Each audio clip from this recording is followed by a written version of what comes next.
Let me show you guys. Storage, okay? This, don't throw it away. You can use it to put your excess ofe salad or whatever soup you have. This one, I transported the soup. I transported it in this thing. So I'm gonna can it into those little thing. And this, and go to work. Just store your soup in there, like this. Sour pepper soup. Take the amount you know you're gonna eat at work. Okay? This is enough, maybe not. If you want to put noodle, pasta, whatever. And then you cover it very well. Freeze it. And when you're going in the morning, you just freeze many of these. When you're going, just take one, boom.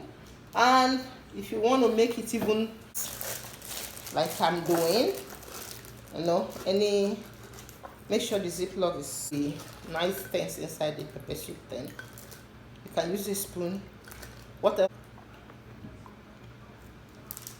Put more fish, more shrimp. This is enough. See it? See what I'm saying? Now you close the Ziploc. Make sure your hands are clean, always.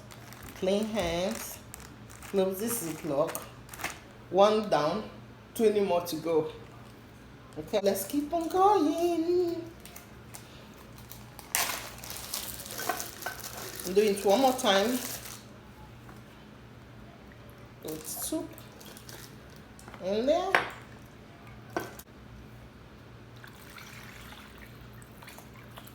When you finish like this, make sure it's clean and neat. Wipe everything off like this. Save in the freezer. There we go, and boom, in the freezer it goes. Look at the ones we've already saved. I want to show you guys the ones we did earlier on. These are meat pie fillings. See, pasta sauce that I did.